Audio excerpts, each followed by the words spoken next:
Very good afternoon. I'm Annika Hedberg. I'm Head of Sustainable Prosperity for Europe program. And joining me today is an excellent panel of speakers to discuss strategic autonomy for the Green Deal, what role for sustainable and resilient material supply chains. We're extremely pleased to organize the discussion today with the kind support from European Aluminium. We have over 200 registered participants, and we very much look forward to the event with you.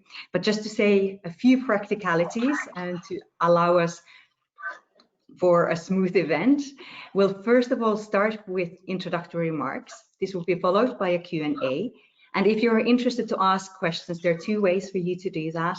I'll give you opportunities to speak out. If you're interested to do that, just click on the hand icon if you have a question or a short comment. Or you can also ask written questions in the space provided. But please, please, please do keep your questions short, as it will allow us actually to go through them. So, getting to the topic of today. Europe is highly dependent on imports for key materials, metals, critical raw materials that are needed for the industry and functioning of our economy. And this is not just to meet the needs of today, but if we are serious about achieving climate neutral EU, this will require huge investments in solutions like electromobility, energy efficient buildings, renewable energy technologies like wind turbines, solar panels. And these require great amounts of materials, including many critical ones. Also, if we are serious about the digital transformation, again, we need huge amounts of materials, which are currently shipped mainly from outside the EU to deliver on our ambition. What Corona crisis has done, it has in many ways reminded us of how important access to key materials is. For this, we need functioning supply chains. We need to ensure that we can get the materials we need from outside the EU, but we also need to make better use of existing materials within the EU and reduce our import dependency. And to complicate things even further, if we are serious about climate neutrality and enhancing sustainability in line with the Green Deal, we should be paying greater attention to how the materials we use are sourced, produced, reused, and recycled, as this has significant environmental climate implications. And instead, as long as our global economic model doesn't actually value climate and environment in their own right, we need frank discussion on how we can turn our green transition into a competitive advantage. So we very much look forward to the discussion today and really trying to understand that how can we as EU ensure access to the materials we and our businesses need today and tomorrow, including by making better use of existing materials within our borders. And how can the EU ensure it continues to have the businesses it needs to deliver on the Green Deal? How can we turn our climate and environmental goals into a competitive advantage for Europe and European industry? With these words, I'm very happy to give the floor first to Marius Vaščega, Head of Cabinet for Commissioner Sinkevičius, who's responsible for environment, oceans, and fisheries at the European Commission. The floor is yours. Thank you. Hello, good afternoon, everyone. I hope you can hear me well. You know, today's topic is actually more important than ever, because it was the COVID outbreak that has exposed the fragility of the current economic model more than anything else. It has affected global and complex supply chains. It contributed to our vulnerability. And in fact, when addressing the COVID-19 outbreak in April, President von der Leyen said to the European Parliament at that time that a more modern and circular economy will make us less dependent and boost our resilience. So this is the lesson we need to learn from the crisis. This is not only for the benefit of our environment, but it also reduces dependencies by shortening and diversifying our supply chains. Hence, it is also for the benefit of our business. It is also for the benefit of our economy. The linear economic model depletes natural resources, and it does it at a faster rate than our world can regenerate, it does not put them back into the economy. And it is estimated actually that the current circular materials use rate only meets 12% of the EU's demand for materials, and we need to do better. Frankly, I think it could not have been a better time, for our adoption in March at that time, still before COVID crisis, but it could not have been a better time for our adoption of the new circular economy action plan. It was on the 11th of March, which it was done as the first initiative of Commissioner Sinkevičius.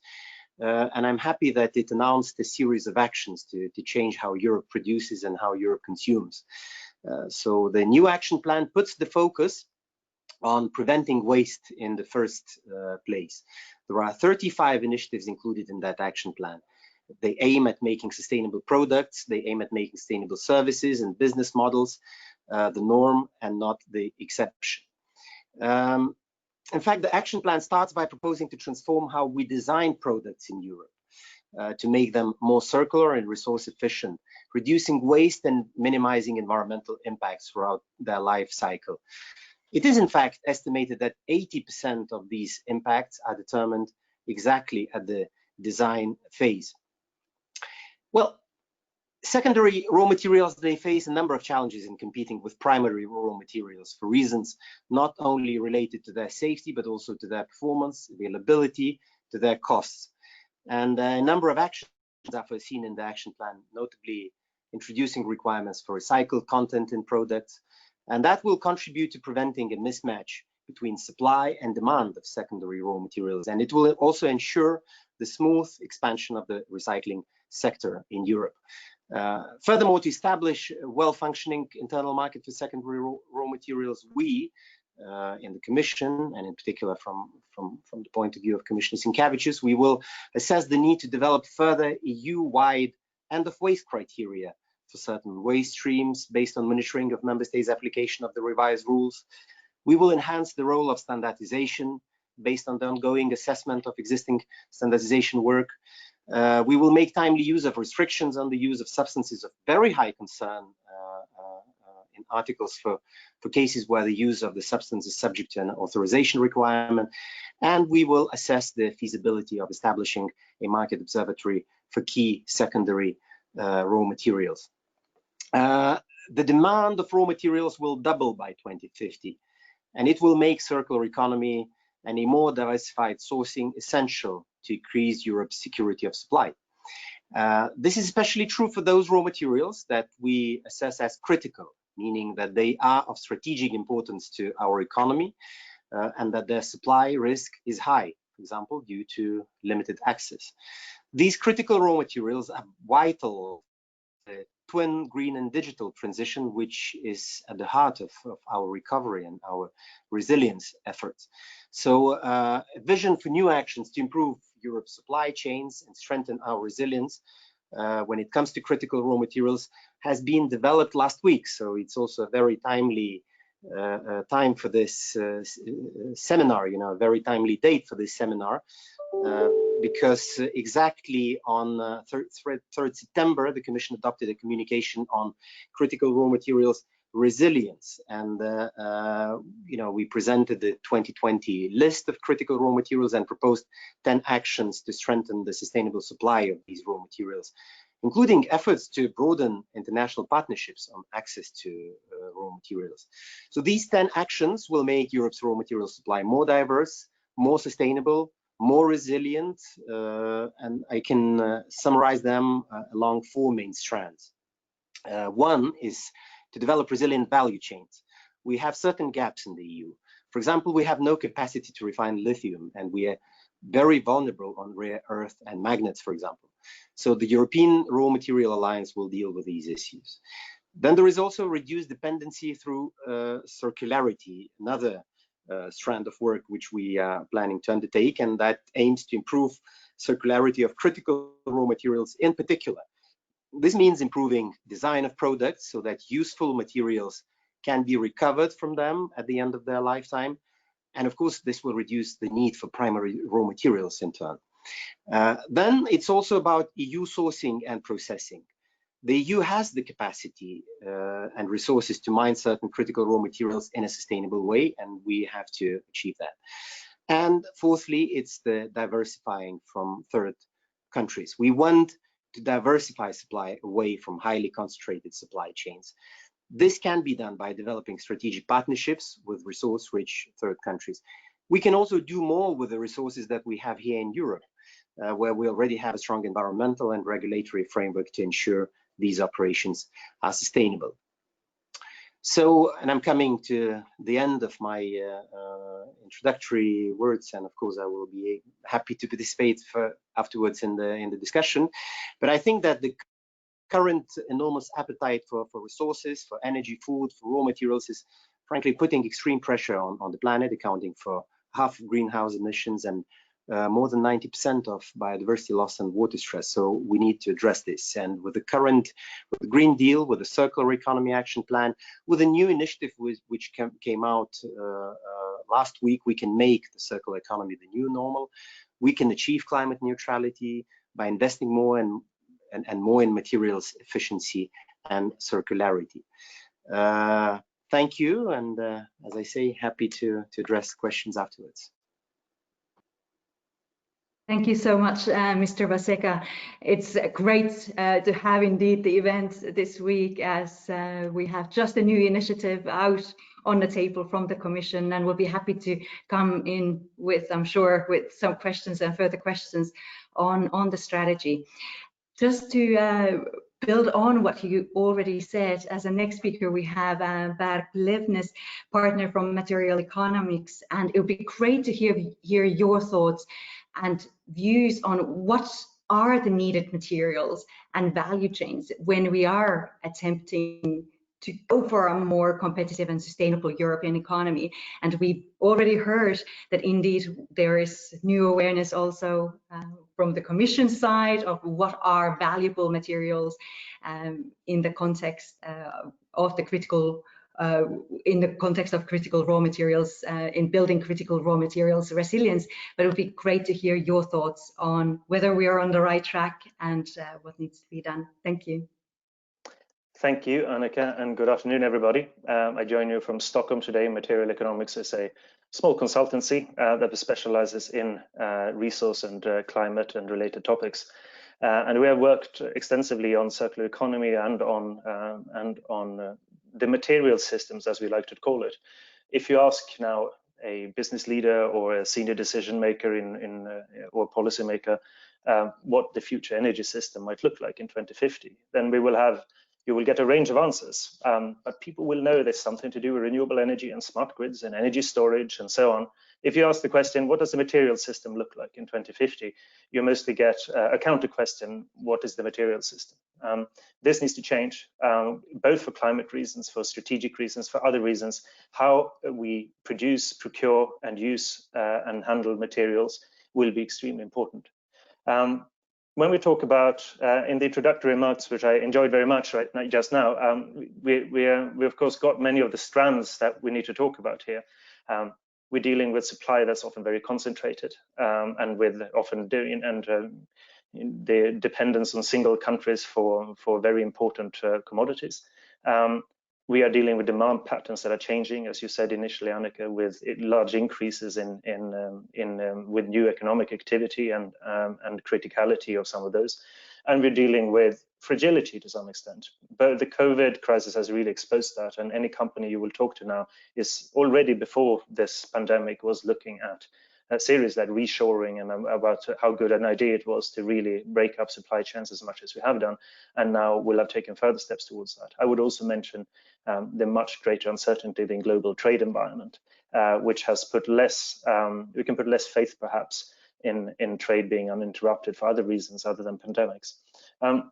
With all that said, import dependence is something we will say several times during this session, and of course it is an important factor, but it's nowhere near enough to really characterize this very complex issue. I would say that it's about the plurality of sources and the complementarity of those sources that we need to look, similar to what we have done in the energy space again for a long time. I think again energy is way ahead in thinking about energy security and so on. And for the rest of my remarks, I want to bring attention really to one major point here. It is all too easy to get lost perhaps in a forest of exotic materials. And if you hear that almost all our niobium come from Brazil, or all our ruthenium from South Africa and so on, you know, the step to an analysis of economic impact is quite complex. But what I want to emphasize is that this is a topic not just for the new, the exotic, the critical, but even for our most basic industries on which the EU collaboration to some extent originally was founded. And I will talk about steel, I will talk about chemicals, and I will talk about aluminium. And what I hope to tell you here is that circularity, as we have talked about it, a circular material system, can be exactly yet another source and a very complementary source of raw materials. And it can be not just a benefit, therefore, in terms of resilience, but also one at a critical moment in time in building a more stable resource base for European industry. And I'll explain what I mean by that in a minute. And as we have been at pains to point out in reports and elsewhere, a very important contribution to climate targets because of the lower emissions intensity and resource requirements of circular materials flows.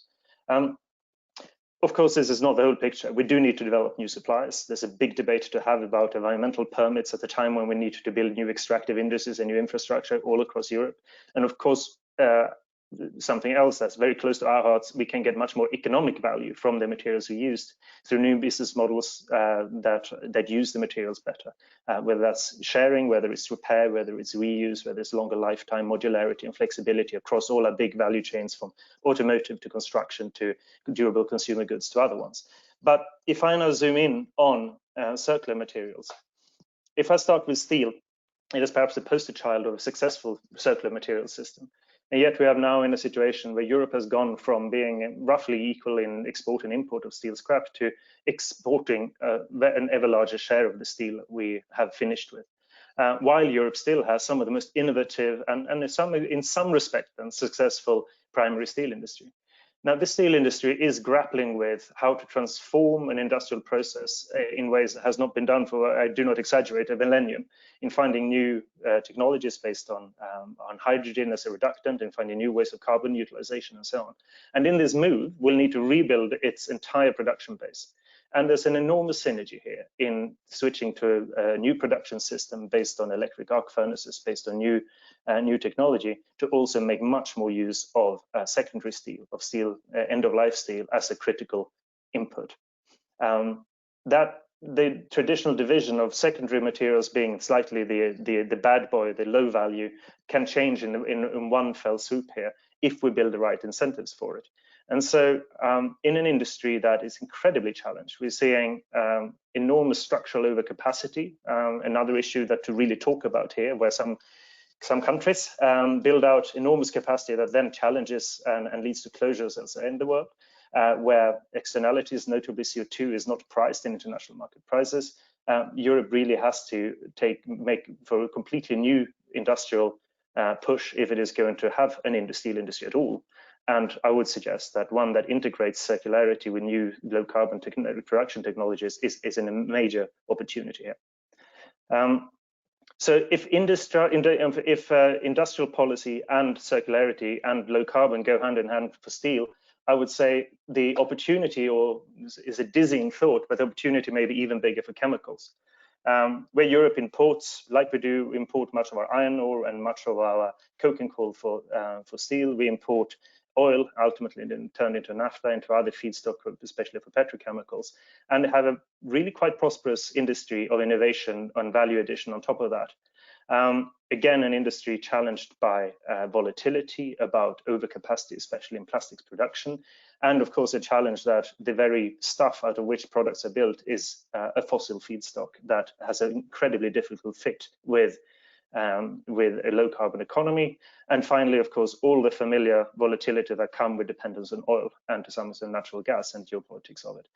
We have an opportunity that we've set out we and others have set out in other places to turn instead what is now a problem, our end-of-life plastics and other flows, into a raw materials industry. We should not underestimate the challenge of this, nor the amount of clean electricity that will be required, the amount of innovation, investment, reconfiguration. But if we succeed, we could arrive at a European chemicals industry anchored in entirely local supply chains where it's today entirely dependent on imports. And we can do so while solving one of the major environmental and climate issues. Again, the innovation agenda for this has only started. There are great initiatives from the Commission and from member states, but the cost gap, the innovation gap, the investment gap, and the difficulty of international competitiveness of these new technologies is still before us to solve. Finally, then, I'm not talking about small industries here. I'm talking about the very cornerstones of our, of the big materials flows. The big, or the value can be great in everything from gold to palladium in terms of environmental impact and in terms of volumes. These are the big ones. And I want to talk about aluminium last, where some of the things we might fear for steel and for chemicals has already to some extent taken place, with crowding out of European production by imports in the primary aluminium, with high carbon intensity of imports not being priced, but with some critical raw materials, bauxite, the ore from which aluminium is produced, was just added to the list, and a promise of circularity that is not being realized yet.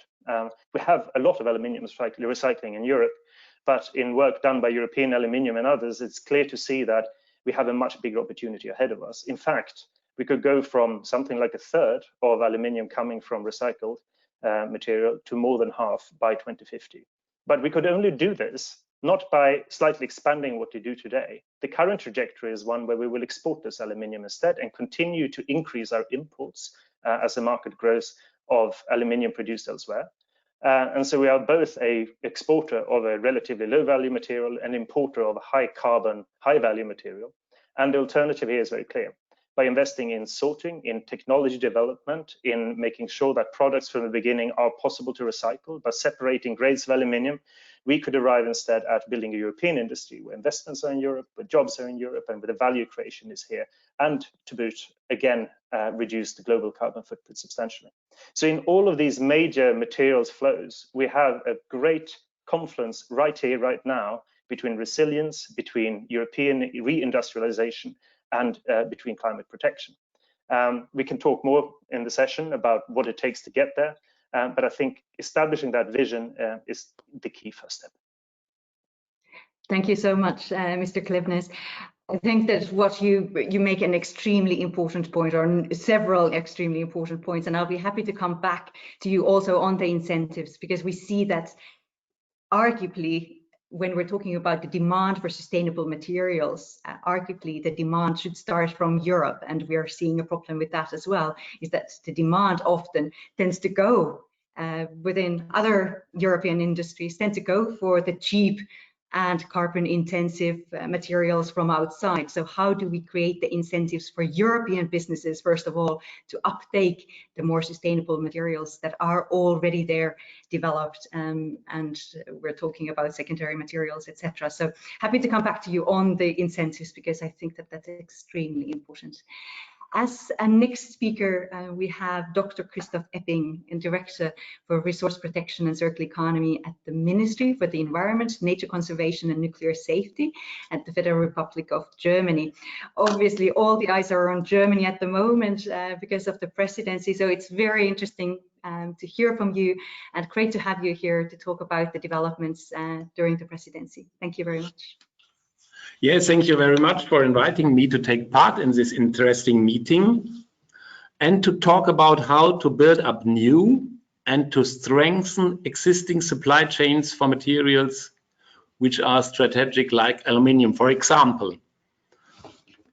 I think that it's important to talk about the role of sustainable material change in the context of the Green Deal. And I think that national strategies, for example, a German raw material strategy, are important, but in addition, a European strategy is absolutely necessary to strengthen the European competitiveness on the one side, and to do this in a sustainable way on the other side.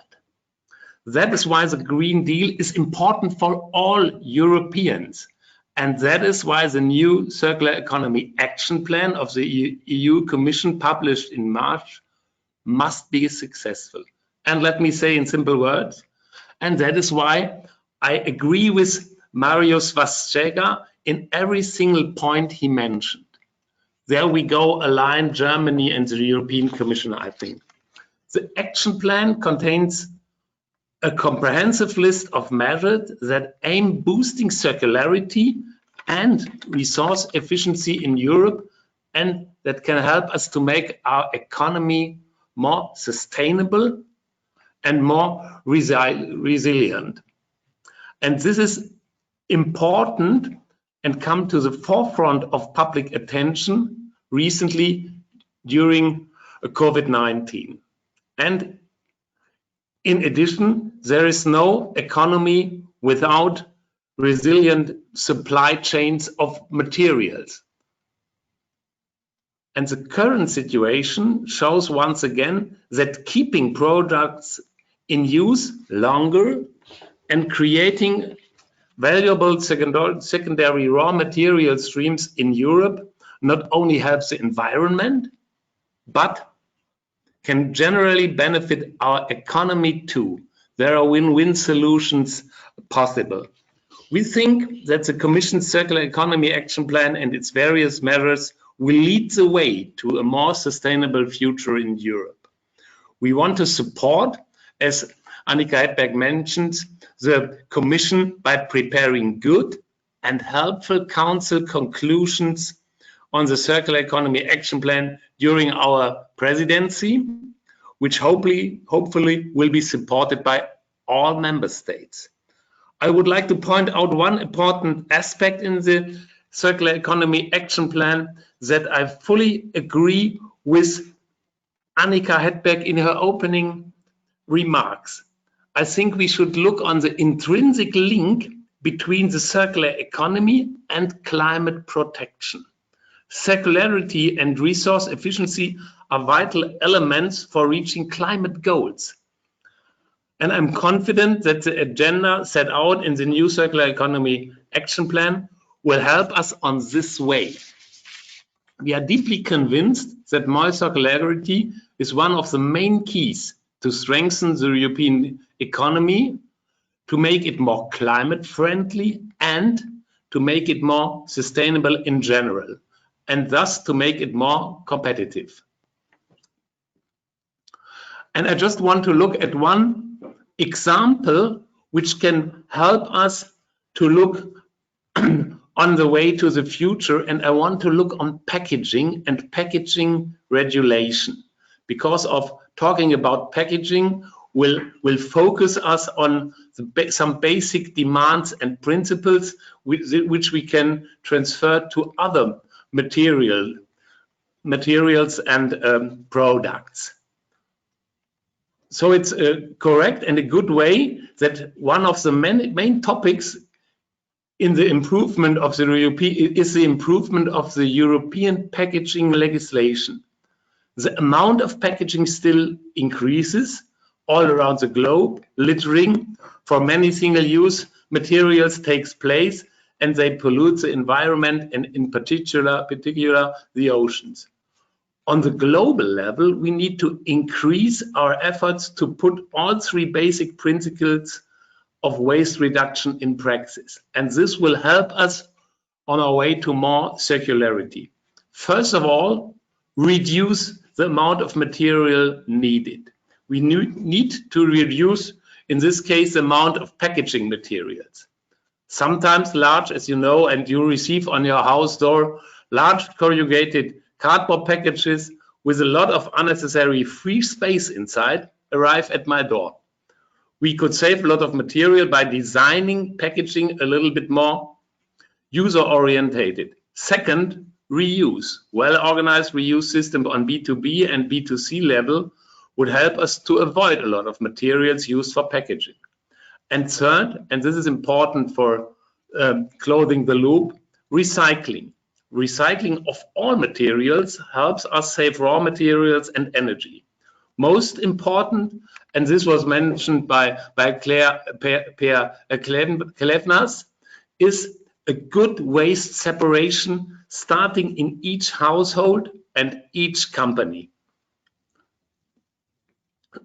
The production of aluminium from bauxite consumes, as you all know, a lot of energy. But aluminium can be recycled several times, but only if we collect it in an appropriate manner. If we mix it up with other garbage, it is lost for the circular economy. And we need to strengthen two basic principles: separate collection systems for different types of waste, and this was mentioned already, advice for the people on how to benefit from using such collection systems.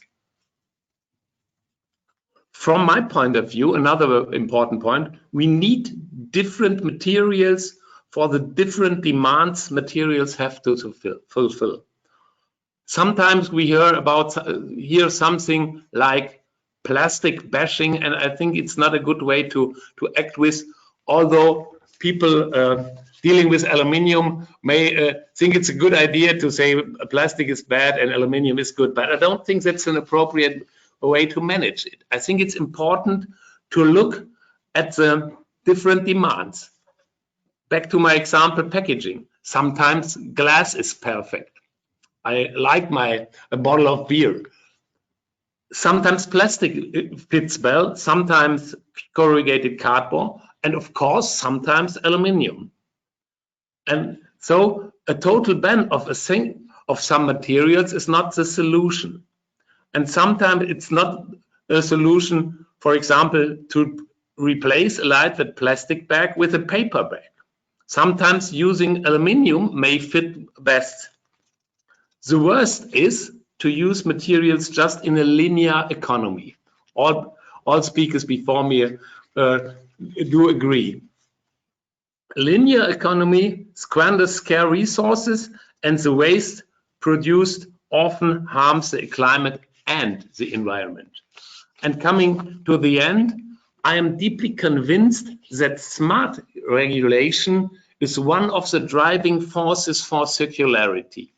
Without regulation, in many times there will be no success and to go one step further. And this highlights the need to set the right conditions at European level.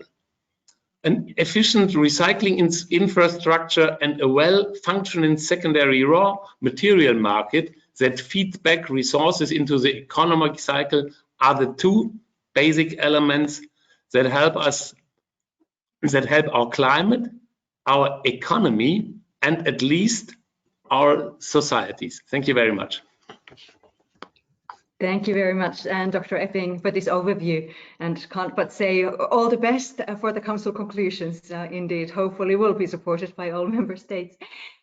As our next speaker, we have Mr. Emilio Braghi, Chairman for European Aluminium and Senior Vice President and President for Novelis Europe.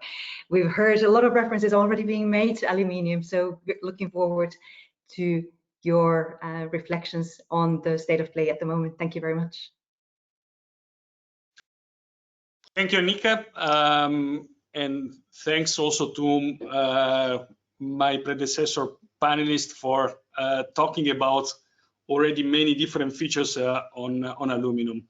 Very interesting speeches. So I will try to build upon that.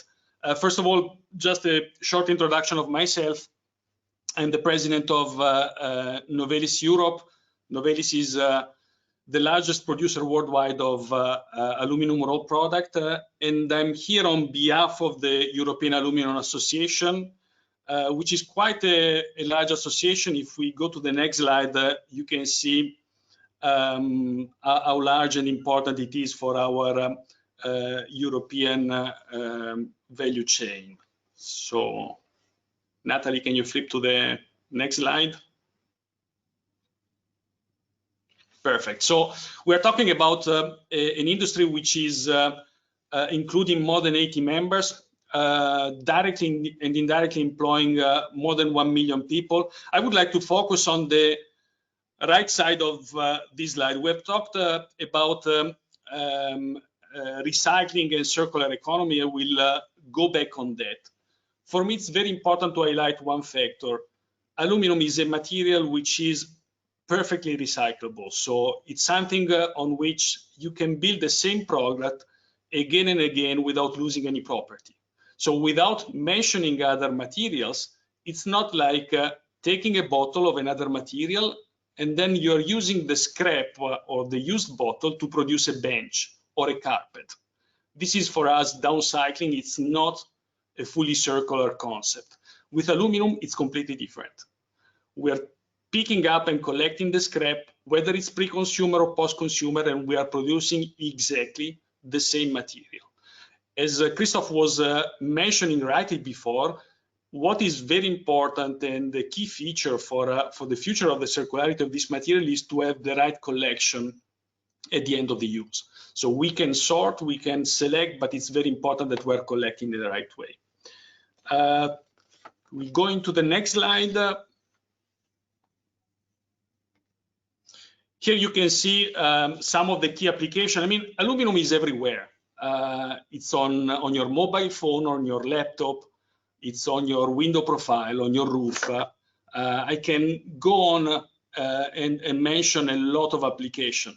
And the beauty of this material is that it's contributing to lightweight, as you can see from the CO2 emission per kilometer of car. It's an important material for the aerospace industry, even though right now this is not an industry which is flourishing, as most of you know. And there is also a lot of other interesting features regarding again, beverage cans or the energy saving you can achieve with facade cladding made with aluminum. Next slide, please. Here you can see a bit the footprint in Europe. We're talking again of around 600 plants, fully integrated. We have, it's, I would say, highly characterized by small, medium companies. When we are talking about large plants in the aluminum industry in Europe, we're talking of plants which have normally between 1,000 and 2,000 employees. So we have a lot of small and mid-sized companies in many countries in Europe. Go to the next. What has been the impact of Corona? Obviously, we did have quite a strong impact, especially in the spring and beginning of the summer, with job losses, production impact with lower volumes done in the different segments. Demand now is picking up, getting better and better. And despite the challenges, the aluminum value chain mobilized very quickly to produce semi-fabricated products that were vital for the European Corona response. Think, for example, about profile for field hospitals, oxygen tanks, and other medical equipment, as well as can sheet and foil sheet for the packaging of food, drinks, pet food, and pharmaceutical products. Next slide, please. When we talk about the importance of the strategic autonomy, looking ahead, we should be very worried that the raw materials which are needed for Europe's green and digital transition are mostly sourced from other regions. Europe's green recovery from the crisis will be based on industrial leadership in the production of computers, batteries, electric vehicles, building renovation, solar panels, and wind turbines. However, this objective is jeopardized by our increasing reliance on China and other regions for supplying the metals and minerals required for those technologies in higher volume, from critical raw material to those where Europe has a sustainable industrial base like aluminum.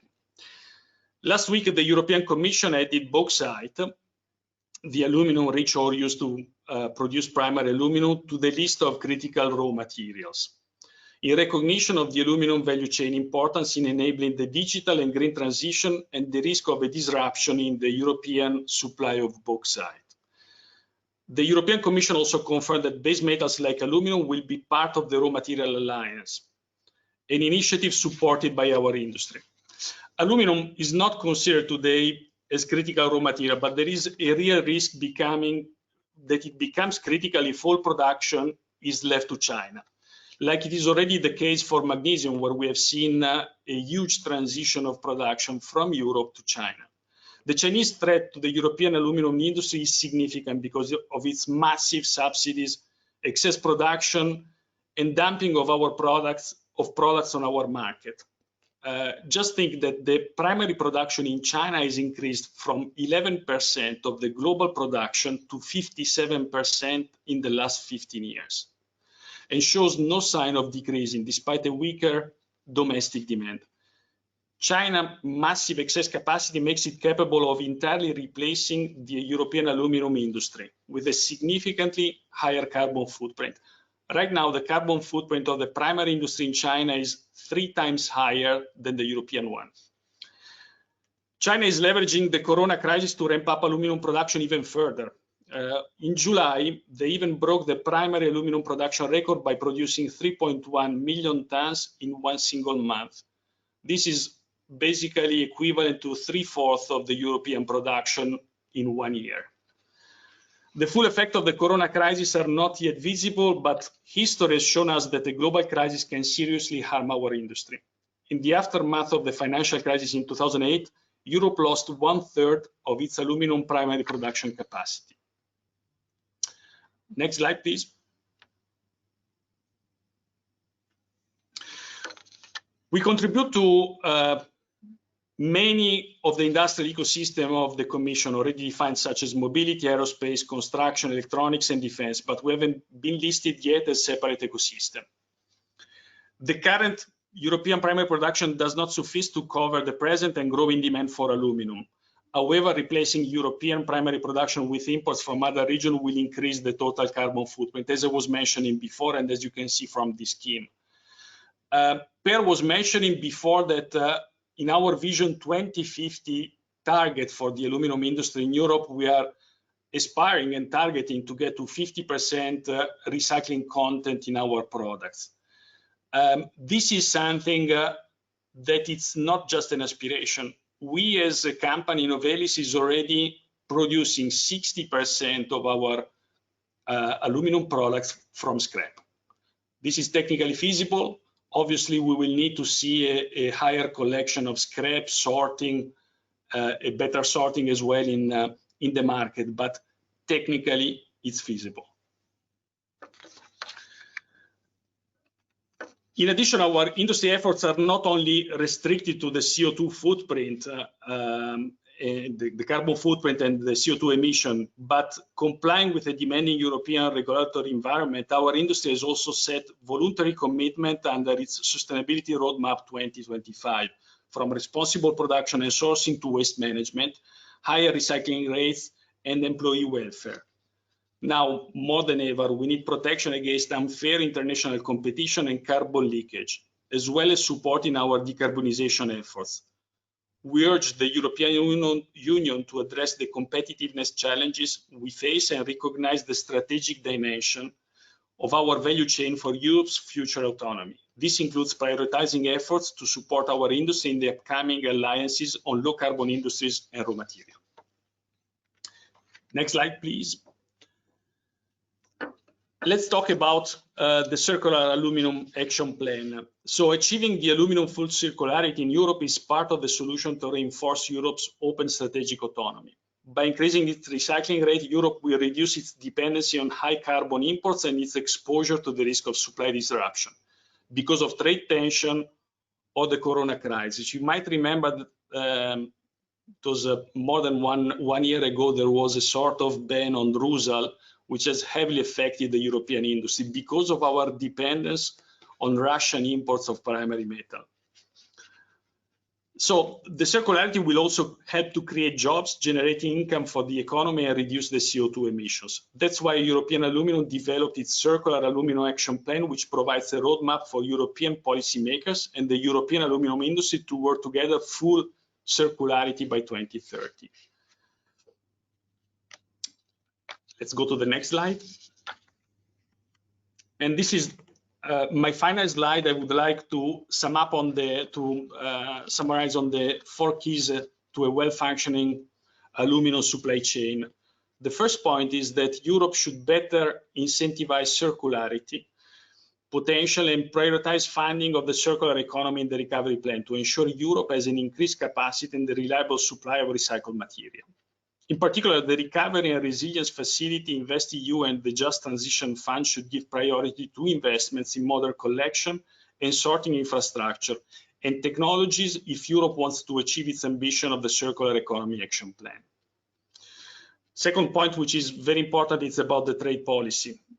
Cheap aluminum can make investment in recycling uneconomic. We need a robust and ambitious European trade policy that pursues an improved level playing field, addresses the distortive effects of foreign subsidies, facilitates diversification of supplies, and reinforces our defenses against unfair trade practices. The third point, it's about the requirement of a more globally focused and forward-looking EU competition policy with tools to prevent carbon and investment leakage while supporting the decarbonization of the European industrial processes. An improved compensation system for the indirect cost of the EU ETS is a must to safeguard Europe's most electro-intensive sectors such as aluminum. Finally, to help facilitate a horizontal policy approach, the aluminum value chain should be listed as a strategic industrial ecosystem, both in the recovery plan and the industrial strategy. Aluminum should also take the center stage in the upcoming industrial alliances on low carbon industries and raw materials. And that's all from my side. Obviously, I'm open later on to reply to any questions. Thank you very much, Mr. Braghi. And as we've already touched upon several times to the importance of the external tools, we're very delighted to have Anna-Michelle Asimakopoulou, member of the European Parliament and Vice Chair of the INTA Committee, with us. And we'll be very interested to hear how you see the role for external tools and especially for trade in supporting Europe's goals for sustainability and resilience. Thank you very much. Thank you, Annika, and thank you so much for inviting me to participate in this wonderful discussion with this distinguished panel. And I have become much wiser hearing the gentleman who preceded me in giving us all this information. I can tell you, Annika, that as we've discussed, my interest in all this started when I became increasingly aware and Vice Chair of INTA, looking at the data of how incredibly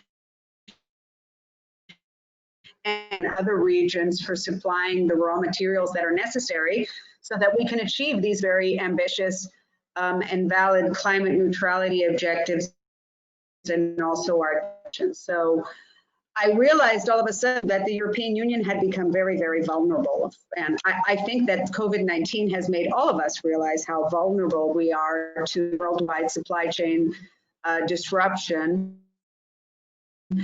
Is absolutely horrible. I know you all follow them very closely, but I can tell that in this environment, I'm even more worried about the fact that many countries are now openly weaponizing trade.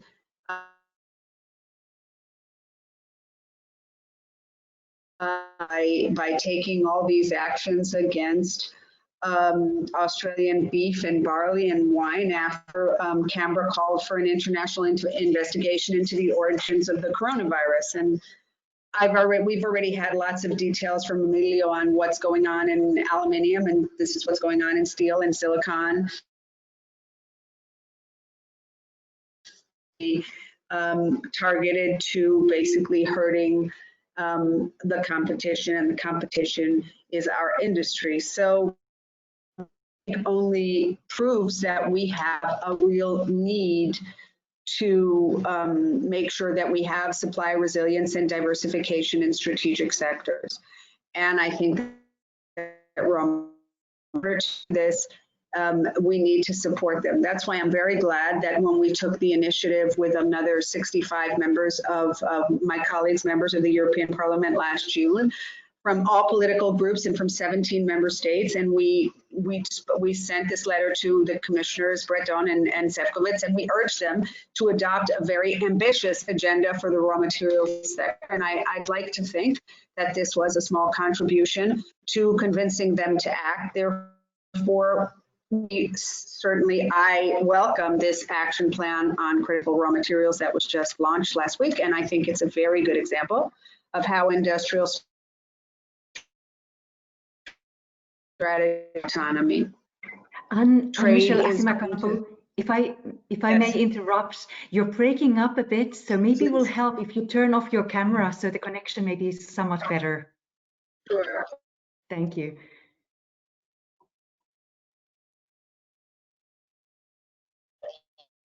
How's that? Hopefully better. Hopefully better. All right, so Better. it's better. All right, so I was telling you about how happy I am about this letter and about the fact that there's a raw materials plan.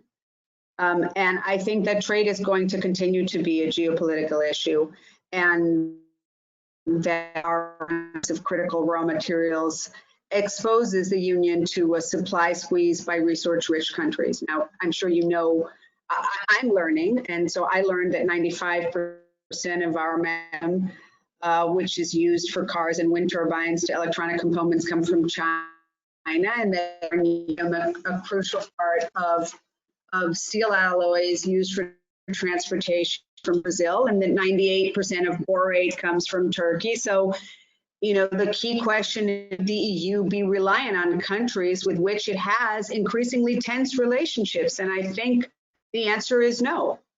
In that sense, I definitely welcome this action plan on raw materials. I think that these developments are a first step in the right direction, and they prioritize securing sensible exploration and sourcing. We're much better at doing that in Europe, and will improve recycling, which is very important.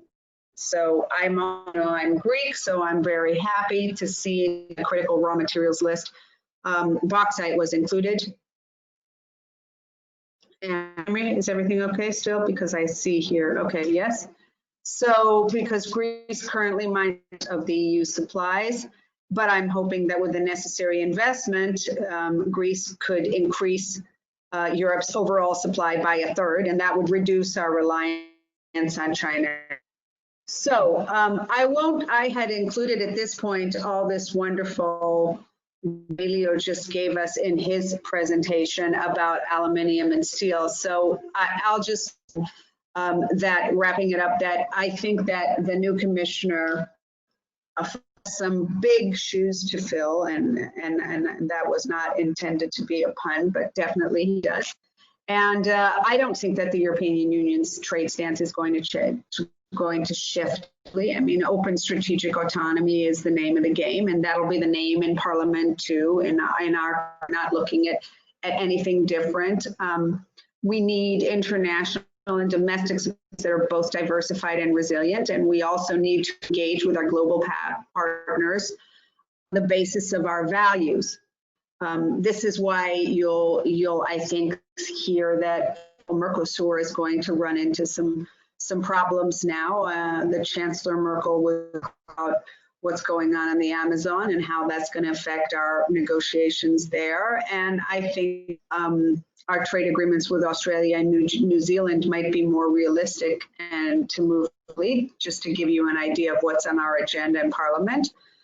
I do hope that something that that Commissioner Hogan, who I had the honor and the pleasure very closely, believed, which is that our trade policy has to have teeth. And when we deal with these distortive effects caused by foreign subsidies, we really need a properly designed policy that'll level the playing. As EPP Shadow Rapporteur, I'm definitely pushing, for example, for ambitious enforcement regulation right now that can provide, some bite with maybe provisional countermeasures to protect EU industries and strategic sectors before they've been severe. And just to let you know, in the coming weeks, we're also starting our work on an own initiative of the COVID outbreak, and I will have the pleasure to be rapporteur on that file too. So all these things will be in our mind. I would like to thank you again for including me in today's panel, and to tell you that I think that critical raw materials and aluminium, I think we should expand in these value chains, because I think that they are both critical and in terms of policy, you will have me as an ally in these notions. Thank you very much. Thank you so much, and it was great to have this perspective from you, and the importance of trade and the external values. I'm sorry, the external tools that we have is extremely important if we are to stick to our values and try to promote more sustainable as well as resilient economy. Thank you so much. I would like to give a chance to all of our panelists to respond to each other, as there have been extremely valuable input have been provided. So if there's anything that you would like to pick up on what the others have said, I'll be happy to give you a chance before we go for the Q&A with our audience. I'll give a chance maybe to Mr. Vaščega first, should you wish to react to anything you've heard. Thank you. Thank you very much. I think it's a bit of a meeting of minds which we're having on this panel, you know, because we all agree on most of the things, and I'm happy, you know, to hear you know, support coming from the European Parliament, from honorable MEP. I'm also, you know, happy to hear voices of the German presidency. I think certainly there are those instances and those sectors, you know, where the EU is already at the forefront of the circular economy. For example, like, you know, more than 50% of some metals, such as sometimes iron, zinc, platinum, are recycled, and then they cover more than 25% of the EU consumptions. But for others, of course, especially those needed in renewable energy technologies or high-tech applications, you know, it's only a marginal contribution. So I think this is certainly a source of pressure on environment, a source of pressure on climate. It's also a loss of potential value to the EU economy. You know, we are really ready to work forward to find those pockets and where, you know, we really can make a change and a quick change. Very good. Anyone else who would like to pick up on what we've discussed so far?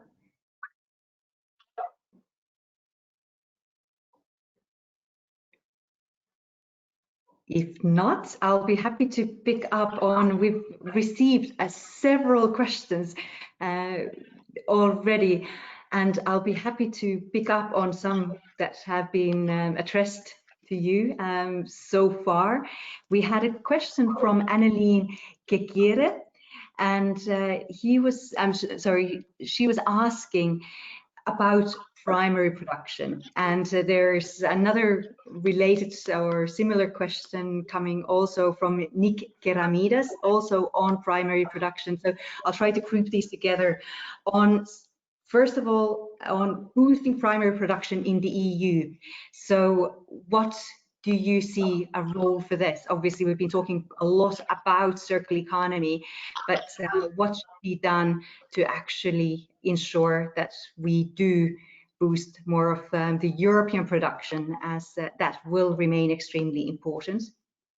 And then as a second question, we have from Martin Lapperton, and it's a question about the European Parliament's suggestion to have international European standards on scrap quality and a definition for recyclable waste.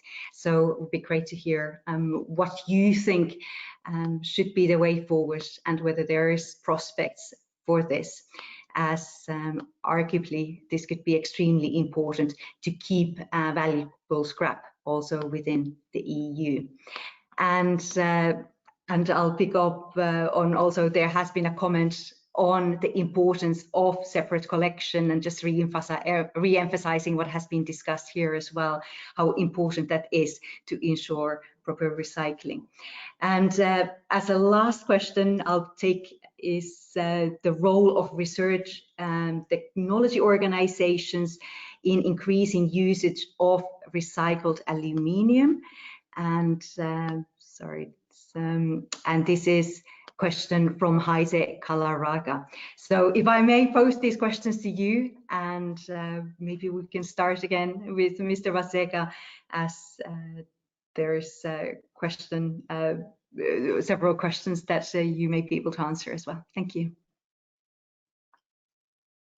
Yes, thank you very much. I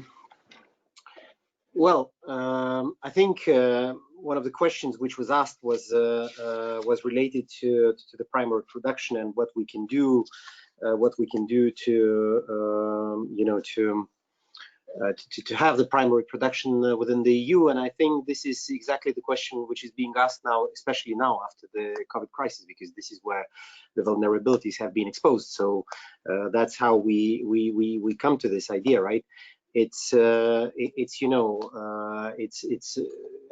we know that here in the EU we can do it in a sustainable way. So I think by looking at the standards of sustainability on how this is being done, this is already includes and gives a certain competitive edge to the EU, because we are certain about the standards that are being applied here.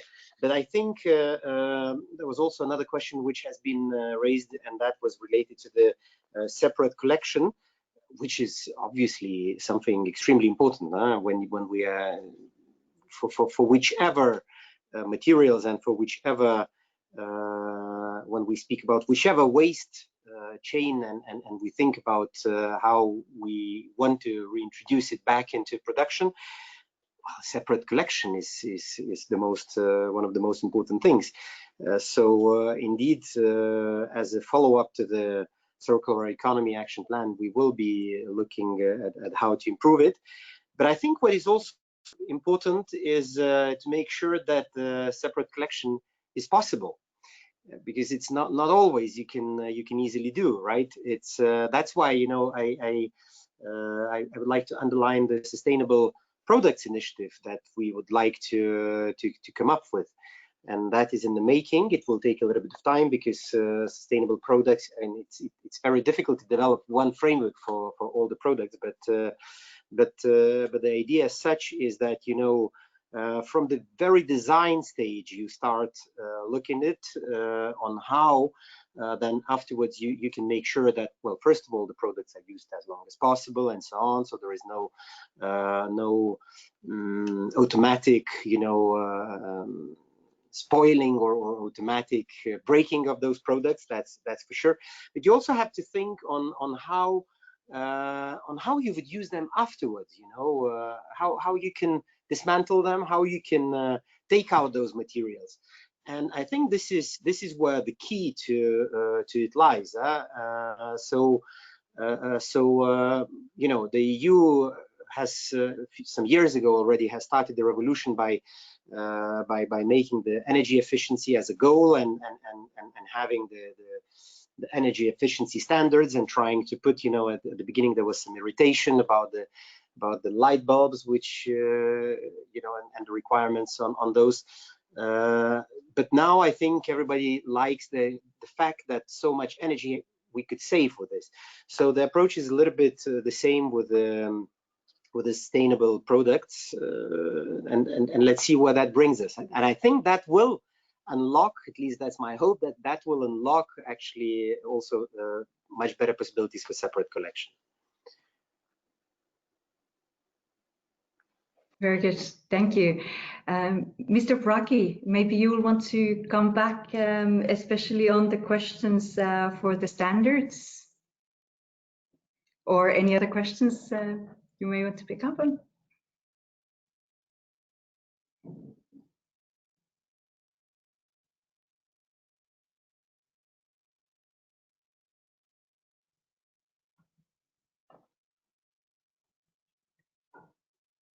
We unfortunately cannot hear you.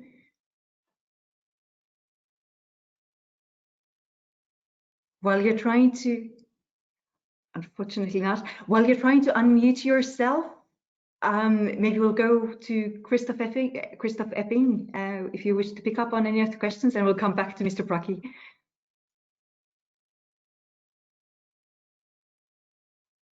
Yes, of course, I may do. Which question would be the first one I should make a comment on? Should you wish to comment, for example, on the international European standards on scrap quality and definition for recyclable waste? Oh, that's not my special theme. I think that I'm not the right one to talk about these technical details. But I think in general, it's important to have standards for everyone knows which are the goals he has got to reach during his sorting and recycling process. And standardization is really important for different types of material. Very good. And Klevnäs, if you wish to come, yes, respond sure. to any of the questions. Yeah, no, let me offer a few reflections there then. I mean, I spent much of my time working with companies involved in primary production across a range of basic materials industries that are now seeking to truly change the way that the fundamentals of their industry works with enormous investment programs, R&D, demonstration, and a whole new set of inputs. And there's no question that I would say, throwing down the gauntlet, then that companies are way ahead of policy here. There is no policy that would make that makes economic sense here and now of truly taking the big steps that these companies are looking at. And I would actually throw down the gauntlet a little bit on the circular economy as well. I love the Circular Economy Action Plan. It's a great evolution from the last version. It has really good national analogues. And of course, as with I think another field such as energy efficiency, a lot will depend then on finding a way of execution here that doesn't create lots of unintended consequences and the usual stuff and nuts and bolts of policy making, right? But if you ask me, is there a strong demand signal that could truly drive even technologies we have today in sorting, collection, refining, etc., and really mobilize these resources that we've all agreed here are truly important? Does it exist in the market today? I would say no. And does the competitive advantage reflecting its environmental performance exist? I would also say no. And so we have a big step ahead of us here, and you know, it's an exciting moment. I've never seen so much resolve with Next Generation EU and with the Green Deal and in articulating this. And of course, we should not kick ourselves for not yet having done everything, but there's a risk that sort of a true market creation program, a true innovation system creation, similar to that which we've long, I start my remarks by talking about energy, have established for the energy sector, just does not happen for the materials sector. And this would be a big change for companies in these sectors too. Many basic materials companies in particular are quite used to operating, of course, within strict environmental limits, but fundamentally by a mostly market-driven setting. Whereas energy companies would be very used to regulation shaping their business opportunities and what happens. And I think that this transition will only be possible if you find a good way forward there. So it will be big change coming to everybody. I also wanted to pick up on the comment on primary production. Absolutely, 50% is 50%. It's not 100%. We cannot hope to say that we are going to meet all of our, let alone the world's materials needs in the future through circular solutions only. For example, in steel, our analysis suggests that we'll need something like 1 billion tons of new primary steel per year, pretty much forever, if we're going to service Africa, build up metal stocks, get the same benefits everyone. And similar is true for aluminium, similar is true for several others. So we will need more primary new materials. What I suggested in my remarks is that there are big unexplored synergies between circular systems and the new primary systems that we will need. And I mentioned the examples of steel and of chemicals in particular, where in the case of chemicals, end-of-life plastics become the very raw material for a fundamentally new production of chemicals.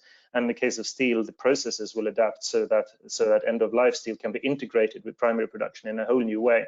I will leave there Mr. Braghi to comment on aluminium and the preconditions there. But there's no competition here. We can pursue both, and we should pursue both. I think that if both are now overlooked, but if we now look at the Next Generation EU and the investment program it spurs, if we forego the circular opportunity, we will regret it. Annika, can you hear me now? Yes, we can hear you. Excellent. Great.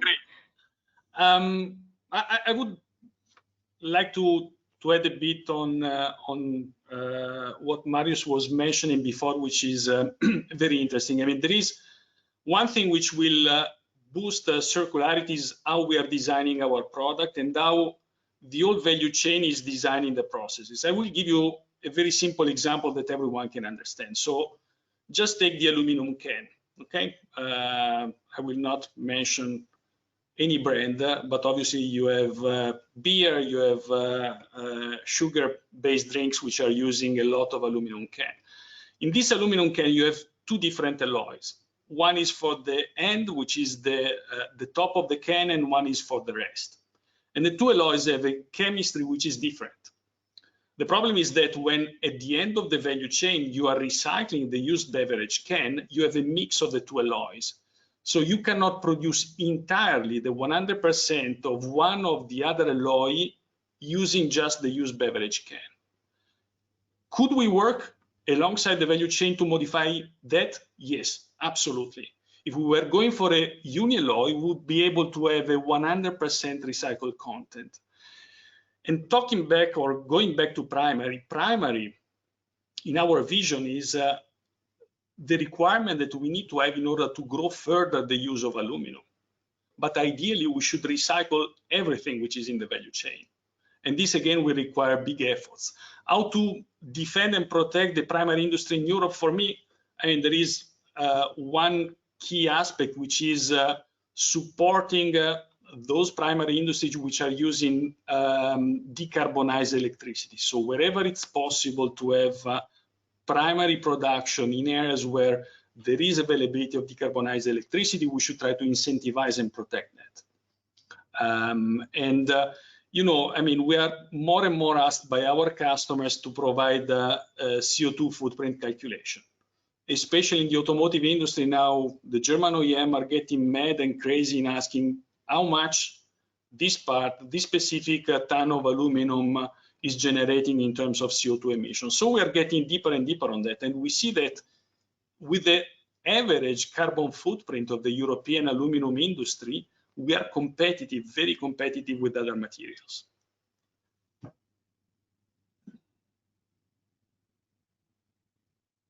Thank you very much. We have another set of questions. Unfortunately, no one dares to use. Actually, we do have one hand up now here. I'll take a question from the audience, Martin Lapperton, and we have some other written questions that I'll follow up. Martin, we will unmute you so you can ask your question. Martin, you are self-muted. If you unmute yourself, you can ask your question directly. Yes, I have unmuted myself. Thank you for allowing me to ask a question. It's related to what I sent you a bit in advance, the need for having standards, but also definitions of recyclable waste to avoid that we still export legally or illegally our valuable scrap to third countries. We definitely would like to keep it here in Europe. We have to add it to the circular economy here in Europe. So we need much better collection and sorting using the latest technologies. Some German companies, Mr. Epping, are leading the way there, by the way. And I think we should invest more, countries, regions, waste management companies, in much better collection and sorting, including deposit return systems, because that will generate the right quality for our recycling companies here in Europe. I guess that in particular, Mr. Braghi is in favor of that. Very good. I'll take some of the questions that have been written. One is the whole definition and the call for greater autonomy, which obviously is also the heading for our discussion here today. But the question is that does this not risk of creating greater tensions in a global environment when we are talking about greater autonomy for Europe, and that is not mutual economic dependence actually a key to a peaceful settlement of conflicts? So that's more of on that bigger discussion around the concept of strategic autonomy that we hear a lot of references being made today. Another question, and that was a question from Jan von Herf. Another question we have from Ditte Sørensen, who is asking that in the Commission's communication on critical raw materials, there was especially reference being made to China and our increased dependence on China on raw materials. And what kind of a role would you see, for example, for Greenland in ensuring supply of critical raw materials in the future? And then following up also on what we just heard, the whole question and the issue that we do have many metals leaving the EU. How can we ensure that the recycling in Europe is happening at the highest standard? And how can we help to incentivize increase in recycling capacities in Europe? And that was a question from Florian Anderhuber. And I would like to finish off with coming back again. What I was mentioning earlier is the incentives. How can we create incentives for increasing the demand for secondary raw materials in the EU? How can we help to ensure that the European businesses are picking up and utilizing these more sustainable materials that we are producing in Europe? Because there is a great tendency that we're not doing enough to create that internal demand for our own more sustainable production. So I would really like to pick on that and have your reactions to this as well. So who would like to go first?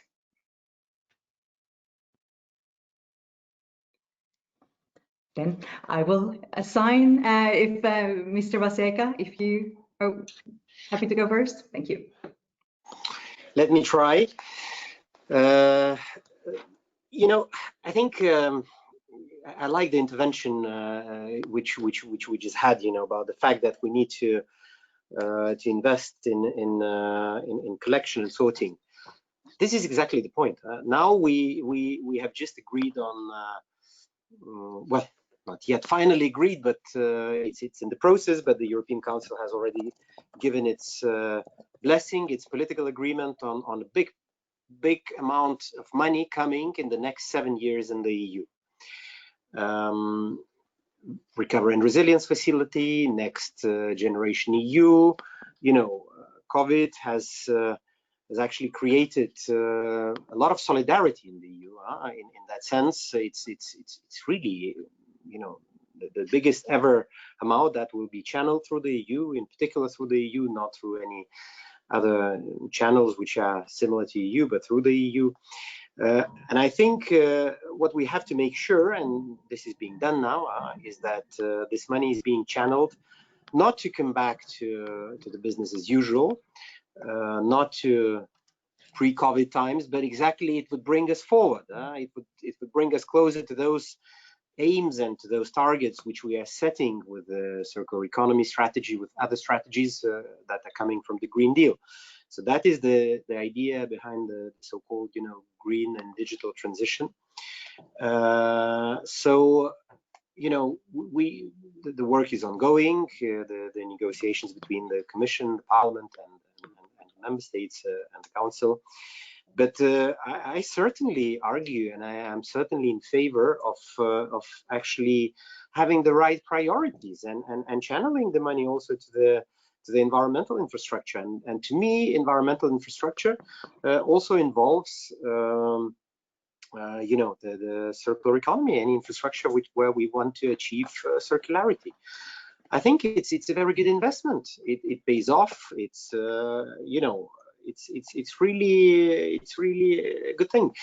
But it's also not only at the EU level that it will stay. It's at the end of the day, it will be the member states which will be now picking up on that. They will be preparing their own recovery and resilience plans. So it's also in the hands of the member states that you know, they use this money that will be arriving wisely with the right priorities in mind.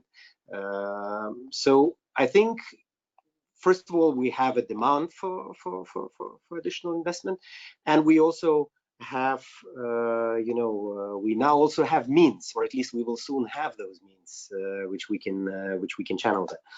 So that's a bit to comment on what the gentleman has been referring to. Now, I think there were a few other questions which you mentioned. One was on the diversified sourcing from third countries. Well, indeed, this is, you know, this is exactly that now everyone is waking up to. It's we have to see, we have to diversify those sources, we have to make sure that you know, that we are not dependent on one supplier. So I cannot comment on a particular region which was named. It's a bit. I mean, we would need to look at that, and we will be looking at that. But more generally, yes, indeed, we have to. And I already mentioned before when I was speaking about the primary raw materials and production in the EU. Well, and I mentioned the various standards that we need to be fair to everyone at the same time, you know, also to the imports. And this is also which is being looked at, you know, the carbon border adjustment mechanism. It is something which comes from the same idea. I'll stop here. Thank you very much. Mr. Epping, would you like to pick up on any of the questions asked? Yes, I just want to repeat the point we've heard about today several times from one member state, and I looked into the chat, and there was one man talking about that I should drink my beer from an aluminium can and not from a glass bottle. And I think it's, I understand his point, of course, but I love my glass bottle of Bavarian beer.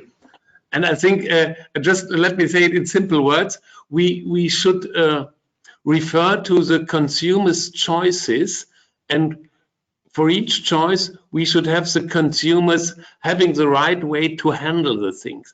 And I think it's really important to use the Green Deal to build up in the municipalities collection systems on a high technical standard.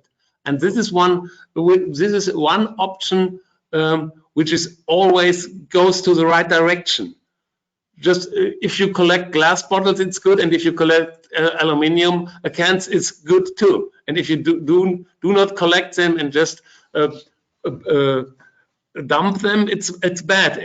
And I thought we should look for the no regret investments in municipal infrastructure and in building up knowledge centers for the people. And for example, there is the European Week for Waste Prevention, and we should do a lot of education. And I think it's important that in many times the children do teach their parents to act eco-friendly, and children not having a name called Greta. A lot of children do teach their parents, and I think it's really important to support this way to handle the things and to think about it at first. Which material do I use? Do I need to buy a specific product? And what do I do with my products on the end of their lifetime? Do they bring them to the next forest, or do I bring them to some craftsman who tries to repair it if there is just a small defect? That's just my words to several points. Can I add something, Annika, on that? Absolutely. No, I really appreciate what Christoph was mentioning. So education and transparency, awareness of consumers is fundamental. One of our key beverage customers, which has a red background, and I will not mention the name again, but you can find out easily who was, made, I think 1.5 years ago, a survey in different European countries among consumers, and they were asking to the consumers what did they think in terms of ranking of sustainability proposition on different packaging material, beverage packaging material. So we're talking about glass, aluminum, and plastic. And the result was surprising depending on the country you were going to. So for example, in UK, a very high positive rating on aluminum, because we have done a lot of education with different programs like Every Can Counts on UK. Then you go to Germany, and in Germany, surprisingly, you have consumers which think that two of these three materials which I'm mentioning do have the same kind of sustainability aspect. And I mean, this is clearly something which is deriving from a lack of awareness and transparency in the education. Because the full circularity and what should be the real incentive for that is that at the end of life of either a can or an automotive part, you are reusing it to produce the same product. Because if you're not doing that and you are just recycling, you're not ensuring the sustainability of that. Because once you're downcycling or going into another application, if the other application is disappearing or the market is changing, what do you do with your scrap? Very good. And Mr. Klevnäs, would like to pick up on any of the questions? No, I'm at risk of repeating myself, perhaps, but I think that there's a danger in not seeing that we are approaching a very significant shift in design and in technology and in market structures and incentives, and that we think that we can push a little bit on existing systems. Now, in fact, we've been talking a lot about aluminium, and aluminium is one of the better functioning examples, of course. But let's remind ourselves also of where we started with critical raw materials and so on. If you look at electronics recycling, you recover gold, silver, some copper, maybe palladium, and the rest is consigned to slag and never seen again. And I'm sitting here in front of a computer that has the perfect composition of all the rare earth elements to make a computer, yet we find it better to dig them up 1,000 meters under the ground in China with tailings or radioactive waste. And so there's a big and exciting innovation agenda ahead of us here. We're doing things already now with digitization and automation and with business models that we did not think we could do 10 years ago. And so I think let's build on the circular economy action plan, next generation EU, Green Deal, and industrial strategy, and see that this is all the same question to really realize some of the many gains that all the panelists and questions have identified today. Excellent, thank you very much. We are running out of time, and as I will not be able to take all the questions and pose them to you, I'll turn them actually into suggestions. So something that has been written in the box has been the role for recovery plans in supporting and strengthening circular economy. And I would link this also to the role of the EU budget, the multi-annual financial framework. We obviously have money being made available, so why can we not use these instruments that we have to provide guidance and help to member states, including technical assistance, to strengthen circular economy? Another question which I turn into a suggestion is an inventory for good examples at EU level on circular economy, and that was a question could not more be done to actually collect these good examples. And there was also, and they're picking up on empowering consumers and the role for citizens, the whole question around labeling, and that ultimately, if we want to push for greater circularity, if there is more available information on the raw materials used with the help of labeling, that could ultimately certainly help us in pushing for that transition, not just top down, but also bottom up, with consumers demanding and being aware of what is in the products. So it was very unfortunate MEP Asimakopoulou was not able to join us for the last part. Her connection was unfortunately bad and she dropped out, so we couldn't hear her last comments and feedback. But I would like to wrap up just by saying that clearly we're in many ways at crossroads. We are making important decisions today that will take us to 2030, they will take us to 2050. They will ultimately determine if we'll meet our climate goals, if we are to become climate neutral as we aspire to, if we'll have access to resources we need in this transition, while at the same time creating the basis for our industry to remain competitive during this journey. And we've touched upon a number of the challenges, the possibilities and prospects for the way forward, but I think that it's and what is coming out very clear in our discussion today is that if we are to succeed, we cannot just commit to the Green Deal objectives in rhetoric. We really need action, and ultimately one of the areas where I would have wanted to have even more discussion on is how do we invest our public and private money to getting us in the right direction.